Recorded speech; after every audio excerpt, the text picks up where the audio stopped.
Hello friends, welcome to my YouTube channel. प्यारे बच्चों, आज के इस वीडियो में आप सभी लोगों को क्लास 12th रसायन विज्ञान 2025 का पेपर बताने वाले हैं, जो कि आपके लिए काफ़ी ज़्यादा इंपॉर्टेंट है। और देखिए, पेपर बताने के साथ साथ इसका आंसर यानी सॉल्यूशन भी बताने वाले हैं। जी प्यारे बच्चों, इसका सॉल्यूशन भी बताने वाले हैं।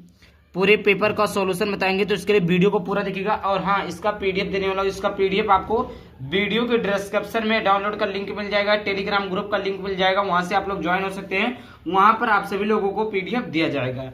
आई होप आपको समझ में आ गया होगा। तो देखिए, ये कोड 347 WC का है, ये वायरल कोड है।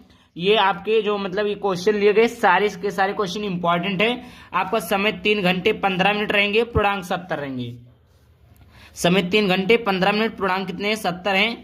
देखिए, निर्देश दिया गया जो कि इंपॉर्टेंट नहीं, बस बता देता हूं। सभी प्रश्न अनिवार्य हैं। प्रत्येक प्रश्न के निर्धारित अंक उसके समक्ष दिए गए हैं। तीसरा, गणनात्मक प्रश्नों के में गणना के समस्त पद दीजिए।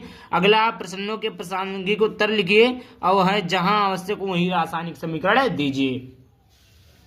पहला क्वेश्चन है, इस प्रश्न के प्रत्येक खंड में 4 विकल्प दिए गए हैं। सही विकल्प चुनकर अपनी उत्तर पुस्तिका में भरना है। तो देखिए, पहला है कि शुद्ध सिलिकॉन और जर्मेनियम है। शुद्ध सिलिकॉन और जर्मेनियम कौन है? तो चालक है, विद्युत रोधी है, अर्धचालक है, इनमें से कोई नहीं है। तो देखिए, जो शुद्ध सिलिकॉन और जर्मेनियम है वो अर्धचालक है।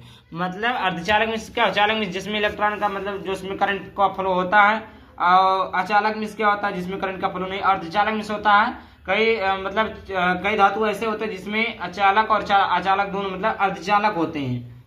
ठीक, तो ये रहा आपका पहला क्वेश्चन।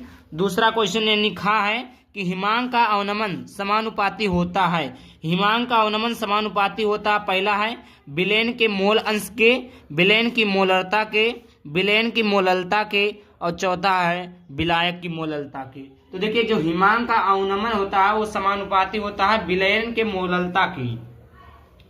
विलयन के मोललता की समानुपाती होता है हिमांक का अवनमन। आई होप प्यारे बच्चों इतना समझ में आ गया होगा। देखिए, आपको अगर पीडीएफ खरीदना है, जैसे मुझसे पीडीएफ अगर आपको खरीदना है, तो देखिए आपको मिल रहे हैं कितने रुपए में मिल रहे हैं? मात्र 49 रुपए में मिल रहे हैं। 150 से अधिक PDF, Hindi, English, math, science, social science, Sanskrit, art. आपका कक्षा 10वीं वाले बच्चों के लिए भी है, कक्षा 12वीं वाले बच्चों के लिए भी है। अगर आपको लेना है तो इस नंबर पर पेमेंट करिए। इस नंबर पर पेमेंट करने के बाद में आप लोग स्क्रीनशॉट इसी नंबर पर भेज देंगे, तुरंत आपके पास पीडीएफ भेज दिया जाएगा। और देखिए, इस चैनल पर तो यूपी बोर्ड परीक्षा की संपूर्ण तैयारी कराई ही जाती है। यहाँ पर important question, model paper, previous year question, previous year paper सारा कुछ मिलेगा, तो इसमें डाउट वाली बात नहीं है। तो आइए देखते हैं अगले क्वेश्चन की तरफ। अगला क्वेश्चन है क्वेश्चन नंबर 3। क्वेश्चन नंबर 3 है गा कि निम्नलिखित सेल अभिक्रिया के लिए Zn+C2+ ये चीजें दी गई हैं, तो EMF बताना है। Electron magnet force 1.10 volt, 0.10 volt, -1.10 volt, -1.10 volt, -0.110 volt. तो इसका ऑप्शन नंबर तीसरा सही है।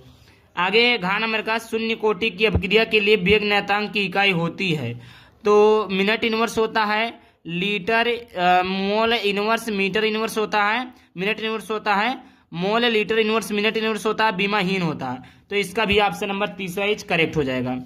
पांचवा है कि PCl3 जल से अभिक्रिया करके बनाता है। क्या बनाता है? PS3 बनाता है, S3PO3 बनाता है, POCl3 बनाता है, S3PO4 बनाता है। तो ये बनाता है S3PO3 बनाता है। 4 नंबर का प्रश्न है कि निम्नलिखित में से कौन सी अभिक्रिया एंजाइम पेप्सिन द्वारा जल अपघटित होती है?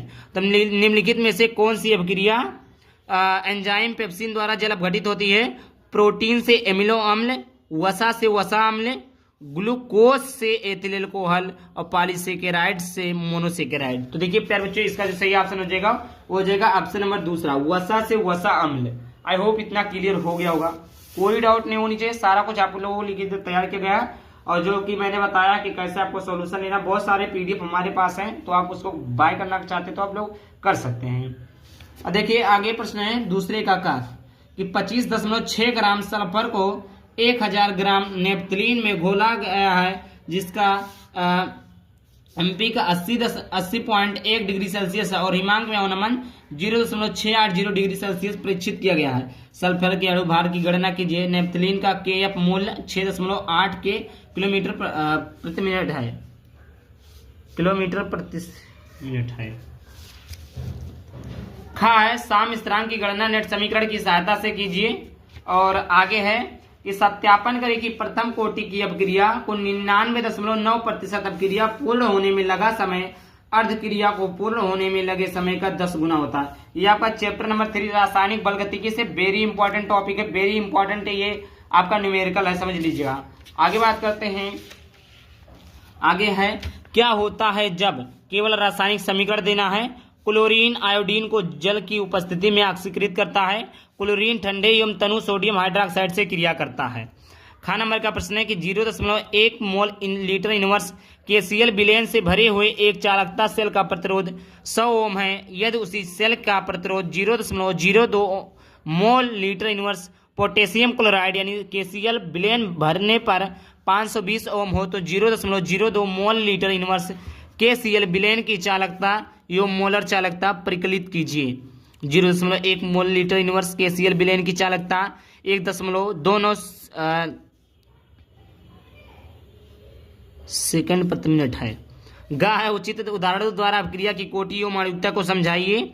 और घ है निम्नलिखित पदों के बीच संबंध स्थापित कीजिए। कौन कौन से पदों के बीच संबंध स्थापित करना है।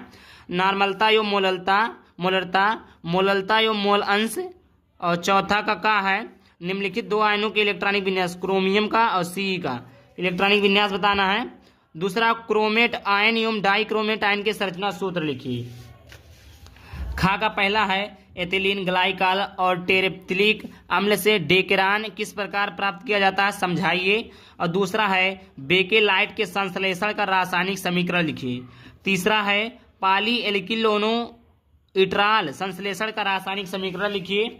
ग नंबर का प्रश्न है सिमेटिडीन तथा रेनिटिडीन सोडियम हाइड्रोजन कार्बोनेट तथा मैग्नीशियम या एल्युमिनियम हाइड्रोक्साइड की तुलना में श्रेष्ठ प्रति अम्ल क्यों है, कारण दें। घ नंबर का प्रश्न है कि हीलियम नियान और आर्गन की उपयोगिता लिखिए। प्यारे बच्चों मैं जल्दी जल्दी बता रहा हूँ, क्वेश्चन है तो क्वेश्चन को मैं बता दे रहा हूँ, आप लोग पढ़ लीजिएगा। देखिए सॉल्यूशन अगर आप लोग चाहिए तो कमेंट कीजिए, शेयर कीजिए, फॉलो कीजिए, तभी तो मैं सॉल्यूशन प्रोवाइड करूंगा। आगे बात करते हैं अगला। आगे भी बहुत सारे क्वेश्चन हैं। पांचवे का पहला है निम्नलिखित उपसा संयोजन यौगिकों के आईपीएससी नाम लिखिए। K3CrC2O4 का होल थ्राइस, यह आपका दूसरा है। तीसरा है खा का पहला है कारण बताते हुए निम्नलिखित की क्षारकता का बढ़ता हुआ क्रम लिखिए। यह आपका दिया। दूसरा दिया डाइजोनियम लवण से क्लोरोबेंजीन तथा क्लोरोबेंजीन से एनिलीन किस प्रकार प्राप्त कीजिएगा, केवल रासायनिक समीकरण दीजिए। ग नंबर का प्रश्न निम्नलिखित धातुओं के मुख्य अयस्कों को उनके सूत्रों सहित लिखिए। AlFeCuZn। छठवें का है कि निम्नलिखित यौगिकों से फिनाल कैसे प्राप्त कीजिएगा। डाइजोनियम सल्फोनिक अम्ल क्यूमीन फिनाल कैसे प्राप्त करेंगे। और दूसरा है प्राथमिक द्वितीयक एवं तृतीयक एल्कोहलों में अंतर की उनके संरचना के आधार पर कीजिए अथवा करके है। ये आपका आईपीएससी नेम लिखना। आईपीएससी नेम काफी ज्यादा इंपॉर्टेंट होता है बच्चों। जैसे ये क्या है 1 2 3 4 1,4 मेथिल और 3 अल बेंजीन, इस प्रकार आप कर सकते हैं।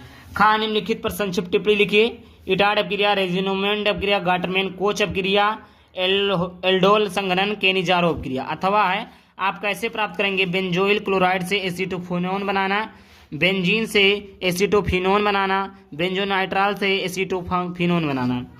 फेलहिंग विलेन तथा सिर्फ अभिकर्मकों द्वारा एल्डिहाइड तथा कीटोन में भिन्नता स्पष्ट कीजिए। सातवां है क्या होता है जब केवल रासायनिक समीकरण देना है। यहाँ पर मैं क्वेश्चन को दिखा देता हूँ। ये आपका क्वेश्चन है एथिल ब्रोमाइड के एल्कोहलीय KOH के साथ गर्म किया जाता है। शुष्क ईथरीय सोडियम मेथिल क्लोराइड से अपक्रिया करता है। कॉपर सल्फेट विलेन में फास्फीन गैस प्रवाहित करते हैं। सफेद फास्फोरस को सांद्र सोडियम हाइड्रोक्साइड विलेन के साथ गर्म किया जाता है। सांद्र सल्फ्यूरिक अम्ल के साथ तांबे को गर्म किया जाता है। अथवा करके अभी और प्रश्न दिए गए हैं। अथवा करके यह प्रश्न निम्नलिखित पर संक्षिप्त टिप्पणी कीजिए। अभिक्रिया बुर्ज फिटिंग अभिक्रिया पी ब्लॉक के तत्वों का सामान्य इलेक्ट्रॉनिक विन्यास, फास्फोन के उपयोग, अंतरा हेलोजन यौगिक और खा का डी है, ग्लूकोज का निम्नलिखित युग्म के साथ अपक्रिया से बने उत्पादों की संरचना एवं नाम लिखिए। हाइड्रॉक्सिलेमीन, हाइड्रोआयोडिक अम्ल, नाइट्रिक अम्ल, ब्रोमीन जल, एसिटिक एनोहाइड्रेट अथवा है ग्लूकोज की संरचना की विवेचना विस्तार से कीजिए। ये आपका था जो कि मैंने बता दिया। पीडीएफ चाहिए तो वीडियो को डिस्क्रिप्शन में आपको पता रहेगा, वहां पर क्या करना है। आई होप वीडियो पसंद है, वीडियो को लाइक कर देना, चैनल को सब्सक्राइब करना। चलिए मिलते हैं किसी नए वीडियो किसी टॉपिक के साथ। चलिए बाय बाय, थैंक यू, जय हिंद, जय भारत, वंदे मातरम।